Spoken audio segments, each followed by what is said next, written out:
أهلا في بلاستيكولوجي. يعني إيه بلاستيكولوجي؟ يعني المنصة اللي هتخلي لك جراحة التجميل هي لعبتك المفضلة في مذاكرتك وفي شغلك وفي حياتك، وده لأن كل حاجة موجودة قدامك متنظمة ما بين إيديك. كل الخواص هشرحها لك دلوقتي. الخواص فيها محاضرات كاملة على منهج جراحة التجميل، مع إمكانية إنك أنت تعرف إيه المحاضرات اللي أنت خلصتها واللي مخلصتهاش، وفي نفس الوقت تقدر تكتب لنفسك سيلف نوتس على أي محاضرة من المحاضرات عشان خاطر تذاكرها كويس وتراجع النوتس بتاعتك كلها في مكان واحد على المحاضرات، أو على سؤال أكتب فيه النوتة يا دكتور بشوي. أيوة، وده اللي هوريهولك دلوقتي. مذاكرة الأسئلة معانا غير أي مذاكرة تانية قابلتك في جراحة التجميل، لأنك في الإكزام مود هتقدر إنك أنت تدور على عنوان معين. أنا عايز أعرف كل الأسئلة اللي جه فيها كلمة دياب. هدور، هلاقي إن أنا عندي 58 سؤال على المصادر ديت. هقدر ان انا اذاكر الاسئله ديت، اختار ال 58 سؤال اللي جم فيهم وامتحن نفسي، او ان انا ممكن اعمل امتحان لنفسي حسب المصدر اللي انا عايزه من جرابن سميث او من اسينشال او من ريد بوك زي ما انا عايز، واختار كمان الشابتر. يعني انا اخترت جراب اقدر اختار الشابتر اللي انا عايزه منه. مش بس كده، انت في كمان عندك انك انت تقدر تعمل ستارت فول اكزام سيميليشن، تدخل وتلاقي عندك 100 سؤال بعداد في 120 دقيقة، ومش هيقول لك كمان اي هنت، لا انت هتجاوب وفي الاخر خالص تبقى تعرف.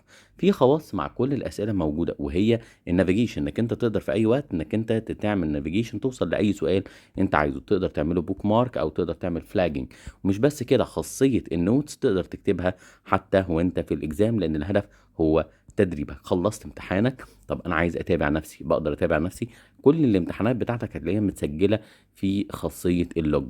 تدخل على اللوج هتلاقي الامتحانات بتاعتك، المحاضرات بتاعتك، تقدر تقارن ما بين الاتنين، تعرف انت خلصت كام سؤال من التوتال، وتعرف انت النتيجه بتاعتك فوق كل امتحان. عايز اراجع امتحان بعينه انا امتحنته يا دكتور بشوي بس انا مش عارفه، تقدر تدخل على الامتحان تاني وتقوم تراجع كل الاسئله. طب انا عايز اراجع الاسئله اللي انا حليتها غلط، انا مش عارف اجمعها ازاي عشان اراجع نفسي فيها. انا مش سايبك انك انت تفكر، انت تتمنى بس وهتلاقي. لاحظ في هنا practice mistakes، ده هيجمع لك الأسئلة اللي انت حليتها غلط وتقدر تختبر نفسك فيها متجمعة في مكان واحد. ومش بس كده، انت لما هتحلها غلط تاني هيجيبها لك، ولو حليتها صح هتشال من القايمة ديت. ولو انت عايز كمان تعمل براكتس للبوك مارك، الحاجات اللي انت علمت عليها كده اهو بعلامة البوك مارك دي، تقدر ترجع لها في اي وقت. مش بس كده، ترجع تاني في الليرنينج مود. ايه الليرنينج مود ده؟ اسلوب المفضل لاي حد بيذاكر الامتحانات. لما تعوز تذاكر في الامتحانات مهم جدا الليرنينج مود، انك انت تذاكر السؤال متجاوب. انا هدخل على المصدر ده اذاكر كل الاسئله اللي موجوده فيه متجاوبه ومتفسره قدام عينيا عشان اكون مرتاح.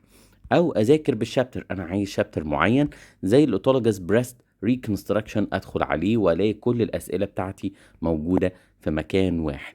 عندي كل الحاجات اللي انا محتاجها في الامتحانات بتاعتي في الاوسكي بانكس. ده المفاجأة الكبيرة جدا، انك انت عايزك تتمرن على الاسئلة بالصور، والصورة تجيلك يا ام سي كيو يا اما شورت اسي، وتقدر تتمرن عليها في الامتحان. وهيجي يقول لك انك انت تتمرن ازاي، او تتمرن على كل الاسئلة اللي موجودة في الامتحانات دي.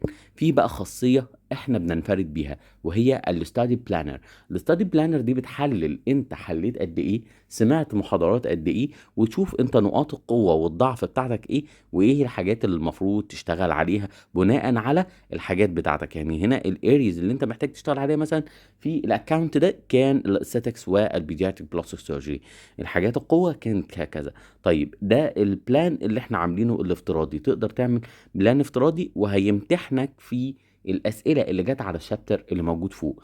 تقدر انت تحدد لنفسك البلان اللي انت عايزها. ومش بس كده، انت تقدر تعمل كذا بلان. يعني بص، انا مدخلك تاني على الاستادي بلان لعلمك. كل خاصيه من دول لو قعدت اكلمك فيها مش هيسعفني الوقت، ان انت لازم تدخل وتستكشف بنفسك حقيقي. يعني انا هدخل على البلانز كلها، وانا هعمل بلان بتاعتي. انا هسمي البلان بتاعتي ultimate بلان، ماشي. وهاجي بقى ايه، هبدأ البلان دي من النهارده، وهبدأ ايه واكون انسان جديد، واختار ان انا امتحاني مثلا هيكون في 13 11، ونبدأ البلان. بص، لما هتبدأ البلان بتاعتك ايه اللي هيحصل دلوقتي؟ انا هبدأ البلان، هيبدأ ان انا اجهز لك المحاضرات بتاعتك تترتب بترتيب الايام عشان تقدر تنظم افكارك بطريقه متوزعه منظمه ما تهلككش. وهتلاحظ ان الاسئله متكومه على العناوين اللي فوق. يعني ايه؟ كل الاسئله هتلاقي لو انا فتحت نوت مثلا اليوم الرابع ده، هلاحظ ان الاسئله ليها علاقه بالحاجات اللي جت في الامتحان او الحاجات اللي انا كان المحاضرات ان انا اذاكرها. في خاصيه انك انت تقدر تشتغل بالدارك مود لو انت حبيت، او في انيميشنز نوت احنا هسيبينها لك كده اهو لو انت حبيت الانيميشنز، في ناس بتحبها. في خاصيه الماسنجر تقدر تبعت لنا واحنا هنرد عليك. والراديو ده هيكون مفاجاه كبيره جدا، وده هيكون جوه وبره المنصه ان شاء الله لما يتفعل بكامل طاقته.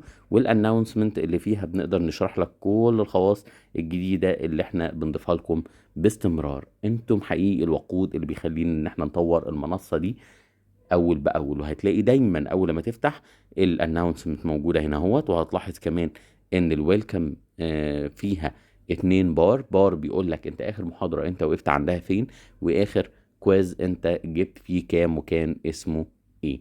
خواص كتيره موجوده جوه المنصه مش هيسعفني الوقت عليها، ولكن كنت متحمس جدا ان انا اوريها لك. طبعا زي ما انت شايف الليدر بورد ديت احنا مش هنفتحها علشان خصوصيه كل المستخدمين اللي معانا، لان هم اسره مع بعض واحنا معاهم. ويهمنا جدا انك انت تدخل معانا، واحب اشوف اسمك في الليدرز بورد فوق. بلاستيكولوجي يور بلاستيك سيرجي كومبانيون، احنا معاك بكل الطرق الممكنه والغير ممكنه عشان نذلل كل حاجه صعبه، واي خاصيه عايزين نشتغل عليها ابعتوا لنا بس وهنطورها. والتول بوكس بقى ما تنساش تتفرج على الفيديو بتاع التول بوكس عشان فيه مفاجآت كتير يهم انك انت تشوفها وتقولي رايك فيها. حقيقي together we can.